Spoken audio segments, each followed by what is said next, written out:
మీ ఎలాంటి వ్యాపార ప్రకటనలకైనా వెంటనే మా ఛానల్ సంప్రదించండి. నమస్తే. ఈరోజు మన స్టూడియోలో ప్రముఖ ఆధ్యాత్మికవేత్త, ఆస్ట్రాలజర్ బ్రహ్మశ్రీ సుభాష్ శర్మ గారు మనతో ఉన్నారు. సో గురుగారితో మాట్లాడేద్దాం. నమస్కారం గురుగారు. శ్రీమాత్రేనండి.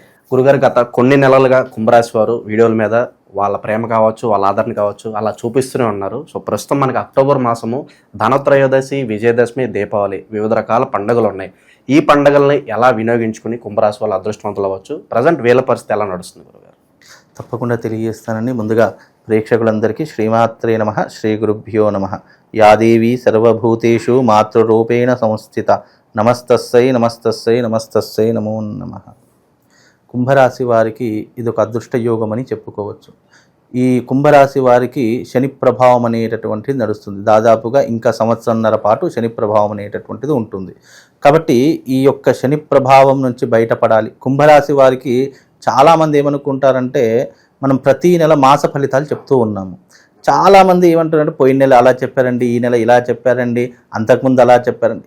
ఈ రోజు ఉన్నటువంటి కాలం రేపు ఉండదు. క్షణక్షణానికి మారుతున్నటువంటి కాలము ఈ యొక్క ఉన్నటువంటి ఈ కలియుగంలో ఏంటి అంటే, క్షణక్షణం కాలం మారుతూ ఉంటుంది. కాలం మారుతున్నా ఒకటి పరిస్థితులు, ప్రభావాలు మారుతాయి. నీకు నిన్న ఉన్నటువంటి కాలం ఈ రోజు ఉండదు. కాబట్టి ఇక్కడ ప్లానెటరీ పొజిషన్లో కూడా చేంజ్ ఆఫ్ సిచ్యువేషన్స్ వస్తూ ఉంటాయి. నీకు పోయిన నెల నేను అద్భుతంగా ఉంది అని చెప్పాను అంటే కనుక ఆ మాసంలో ఆ కాలం అలా ఉంది నీ యొక్క జాతక ప్రకారం. ఇప్పుడు సెప్టెంబర్ అయిపోతుంది, అక్టోబర్లోకి అడుగు పెడుతున్నాం. అక్టోబర్ మాసంలో నీకు పోయిన నెలలా ఉండాలి అని అంటే కనుక కుదరదు. అప్ అండ్ డౌన్స్ అనేవి తప్పకుండా ఉంటాయి. కుంభరాశి వారికి ఈ అక్టోబర్ మాసంలో ఎదురయ్యేటటువంటి ఇబ్బందులు కూడా కొన్ని అదే రకంగా ఉంటాయి. అవి ఎందుకు ఉంటాయి అని అంటే కనుక శని ప్రభావం యొక్క విధానము, అందులోనూ కుంభరాశిలో ఈ మాసంలో రాహు సంచారం అనేటటువంటిది నడుస్తుంది. రాహు సంచారం నడవడం వల్ల శని రాహు ఈ రెండు కాంబినేషన్లో ఉన్నప్పుడు ఆర్థిక పరమైనటువంటి ఇబ్బందులు ఎదుర్కొంటూ ఉంటారు. వ్యాపారం చేసేవాళ్ళు, వృత్తి చేసేటటువంటి వారికి అస్సలు సిచ్యువేషన్స్ బాగా ఉండవు. వ్యాపారం నడవకపోవడము, లావాదేవీలు ఇబ్బందులు రావడం వల్ల డబ్బులు బయట నుంచి తీసుకొచ్చి ఇన్వెస్ట్మెంట్లు పెట్టడము, లేదా రొటేషన్ చేయడము, ఇలాంటివి ఎక్కువగా జరిగేటటువంటి మనీ స్టక్ అయిపోతుంది. లేదా రావాల్సిన డబ్బు రాదు, లేదా డబ్బు అందకపోవడం వల్ల బయట నుంచి డబ్బులు తీసుకొచ్చి బిజినెస్ లో పెట్టడము, ఇలాంటి వృత్తి వ్యాపారాల్లో ట్రాన్సాక్షన్స్ విపరీతంగా జరుగుతాయి. అంటే వచ్చేదానికంటే పోయేదే ఎక్కువగా ఉండేటటువంటి లక్షణాలు ఏర్పడుతూ ఉంటాయి. ఆరోగ్యము దెబ్బతినేటటువంటి సూచనలు ఉన్నాయి. విశేషంగా వాళ్ళకి ఏంటి అంటే గనక ఆరోగ్యముతో పాటు కుటుంబ నష్టము కూడా జరిగేటటువంటి పరిణామాలు ఈ మాసంలో ఎదురవుతాయి. కనుక కుంభరాశి వారు ఎవరైతే ఉన్నారో ఈ మాసం కాస్త జాగ్రత్తగా ఉండండి. ఎందుకు అనంటే కనుక మంచి జరుగుతున్నప్పుడు మంచే చెప్తాము, చెడు జరుగుతుంది అన్నప్పుడు సూచిస్తాము. దాన్ని మీరు ఏ రకంగా కరెక్ట్ చేసుకోవాలి. ఎందుకు అనంటే కనుక యావత్ ప్రపంచంలో ఈ భూమండలంలో జ్ఞానం ఉన్నటువంటి జీవి మనిషి కాబట్టి మేము చెప్పడం వరకే మా ప్రయత్నము. దాన్ని ఏ రకంగా ఓవర్కమ్ చేస్తారు అనేటటువంటి కుంభరాశి వారి యొక్క ప్రయత్నపూర్వకంగా చేసేది ఏదైనా కూడా ఫలిస్తుంది.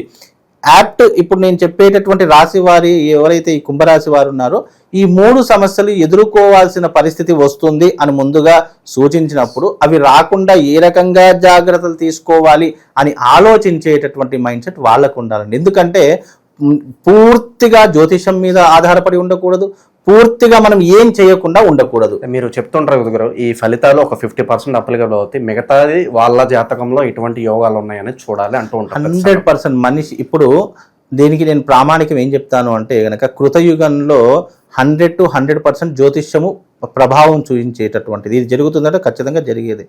కృతయుగం అయిపోయింది, త్రేతాయుగంలోకి అడుగుపెట్టాం. త్రేతాయుగంలో 90% ఫలితాలు ఉండేటటువంటి, ఇక ద్వాపర యుగానికి వచ్చేసరికి 75కి పడిపోయింది. కలియుగం 50% ఛాన్సెస్ ఉంటాయి. కాలం మారుతున్నా కొద్ది ప్రభావం మారింది, ప్రభావం మారుతున్నా కొద్ది జ్యోతిష విధానం మారింది, జ్యోతిష విధానం మారిన కొద్ది ప్రజల యొక్క విశ్వాసాలు కూడా మారడం మొదలయ్యాయి. కృతయుగంలో పూర్తిగా ధర్మం 4 పాదాల మీద నడిచేటటువంటిది, నోటి మాటకు కట్టుబడి ఉండేవారు.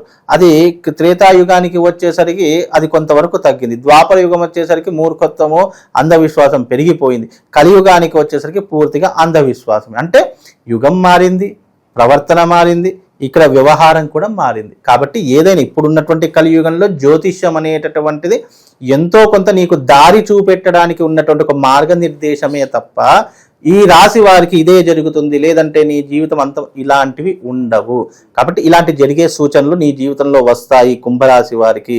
కనుక కాస్త జాగ్రత్తగా ఉండండి అని చెప్పేటటువంటి విధానమే ఈ కుంభరాశి వారికి. ముఖ్యంగా ఈ మాసంలో కుంభరాశి వారికి వేళ తప్పినటువంటి భోజనము, నిద్ర సరిగ్గా పట్టకపోవడం, మానసిక పరిస్థితులు ఎక్కువైపోవడము, ఆలోచనలు విపరీతంగా రావడము, ఒక స్త్రీ వల్ల నష్టపోవడము, విశేషంగా ఈ మాసంలో ఉన్నటువంటి విధానాలు అకాల ప్రయాణాలు చేయడం, డబ్బు విపరీతంగా ఖర్చులు పెట్టడము, లేనిపోని నీలాప నిందలు తల మీద పడడం, పోలీస్ స్టేషన్ వ్యవహారాలు, కోర్టు కేసులు లేదా మానసిక ఒత్తిడి, ఇవన్నీ కూడా ఒక్కసారిగా మీద పడి ఆ మనిషిని ఇబ్బంది పెట్టేటటువంటి సూచనలు ఈ మాసంలో ప్రారంభమవుతాయి. కనుక వీలైనంత వరకు జాగ్రత్తగా ఉండే ప్రయత్నం చేసుకుంటే అన్ని రకాలుగా బాగుంటుంది. వివాహ ప్రయత్నాలు కావచ్చు, విదేశీ ప్రయత్నాలు పోస్ట్ పోన్ చేసుకుంటేనే బెటర్. ఈ మాసంలో వివాహ ప్రయత్నాలు ఎన్ని చేసినా ఏమీ ప్రయోజనం లేదు.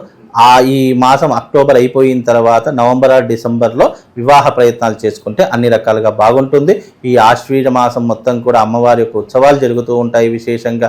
కనుక ఆశ్వీజ మాసంలో కుంభరాశి వారు అమ్మవారి యొక్క ఆరాధన చేసుకోండి. అలాగే ఈ కుంభరాశి వారికి ఒక అద్భుతమైనటువంటి అవకాశం అండి, ధనత్రయోదశి. ఈ మాసంలో ధనత్రయోదశి వస్తుంది ఈ 19వ తారీఖు రోజున. కనుక ఈ ధనత్రయోదశి రోజున ఎవరైతే అమ్మవారి యొక్క అక్టోబర్ 19వ తారీఖు ధనత్రయోదశి, అక్టోబర్ 19వ తారీఖు రోజున కమలాత్మిక సహిత శ్రీ మహాలక్ష్మి యాగం మొదలు పెడుతున్నాము. కనుక కుంభరాశి వారు ఎవరైతే ఈ వీడియో చూస్తున్నారో తప్పకుండా ఆ యాగంలో పాల్గొనండి. ఆ యాగంలో పాల్గొనడం ద్వారా నెగిటివ్ ఎనర్జీ దూరం అయిపోతుంది. శని ప్రభావం నుండి మీరు బయటపడగలుగుతూ ఉంటారు. వృత్తి వ్యాపారాదులు చేసే ప్రతి ఒక్కరికి కూడా ఆర్థికపరమైన నష్టం కలగకుండా వాళ్లకు ఒక యంత్ర ప్రసాదము, అలాగే శ్రీచక్ర నిర్మితమైనటువంటి ఒక శివశక్తి స్ఫటిక లింగం కూడా వాళ్ళకు ప్రసాద రూపకంగా ఇస్తాను. ఆ యాగంలో పాల్గొనడం వల్ల నెగిటివ్ ఎనర్జీ, ఆర్థికపరమైన ఇబ్బందులు, కుటుంబ సమస్యలు, మానసిక ఒత్తిడి, వీటన్నిటి నుంచి కూడా బయటపడడానికి ఇది ఒక మహా అద్భుతమైనటువంటి అవకాశము అని చెప్పుకోవచ్చు. ఇది నిజామాబాద్లో జరుగుతుంది, ఇప్పుడే చెప్తున్నాను. కనుక అంటే ఎవ్రీ ఇయర్ నేను ధనత్రయోదశి చేస్తాను, కానీ నా పర్సనల్గానే చేస్తాను. ఎవరికి కూడా అవకాశం ఉండదు. చాలా మంది అడుగుతారు కానీ ఎవరికి ఇవ్వను, ఎందుకంటే మనం అనుకున్న టైము వాళ్ళు అనుకున్న టైము డిస్టర్బెన్స్ కావచ్చు. కానీ ఈ మాసం మాత్రము తప్పకుండా అందరికీ అవకాశం కల్పిస్తున్నాను. తప్పకుండా రండి, యాగంలో పాల్గొనండి. ఇది దైవిక పరమైనటువంటి యాగము. ఇది సాయంకాలం ప్రదోష కాలంలో ప్రారంభమవుతుంది. కుంభరాశి వారికి ఎందుకు చెప్తున్నాను అంటే గనక రాబోయేటటువంటి రోజులు చాలా గడ్డు కాలము, చాలా అవాంతరాలు ఎదుర్కోవాల్సిన పరిస్థితులు ఏర్పడుతూ ఉంటాయి. కనుక కుంభరాశి వారు వస్తే దీనివల్ల ప్రయోజనం ఏంటి అని మీకు సందేహం రావచ్చు. విదేశీ ప్రయాణాలు చేయవచ్చు, అలాగే ఆర్థిక పరమైనటువంటి నష్టాన్ని దాని నుంచి మనం బయటపడవచ్చు. అంటే ఆకస్మిక ధనలాభము లేదా మనం డబ్బు సంపాదించే విధానాలు పెరగడం, ఇలాంటివి ఏదో ఒకటి జరుగుతూ ఉంటాయి. అలాగే కుంభరాశి వారికి వీలైనంత వరకు ఈ ధనత్రయోదశి రోజున ఇచ్చే ప్రసాదం వల్ల మీకు జీవితంలో ఉన్నటువంటి ఇబ్బందులు తొలగిపోతాయి, కుటుంబంలో ఉన్నటువంటి ఇబ్బందులు తొలగిపోతాయి. నేను ఇచ్చేటటువంటి వస్తువులు మీ ఇంట్లో పెట్టుకోవడం వల్ల నెగిటివ్ ఎనర్జీ, చాలా మందికి నరదృష్టి కంటికి కనిపించదు కానీ మనం అనుభవిస్తూ ఉంటాం.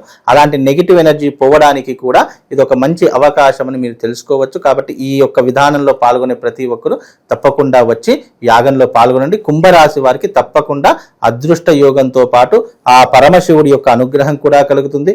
ఇది ఎస్పెషల్లీ ధనత్రయోదశి మాస శివరాత్రి రోజున రావడం జరుగుతుంది. ఇంకా మహా అద్భుతమైనటువంటి యోగము. కనుక ఈ యోగంలో ఎవరైతే పాల్గొంటారో వాళ్ళకు రాజయోగం సిద్ధించే అవకాశం ఏర్పడుతుందండి. ఓవరాల్గా కుంభరాశి వారి పరిస్థితి ఏ విధంగా ఉంటుంది, ఎలాంటి జాగ్రత్తలు తీసుకోవాలి, మీ మాటలో చాలా బాగా వివరించారు. ధన్యవాదాలు. శ్రీమాత్రే.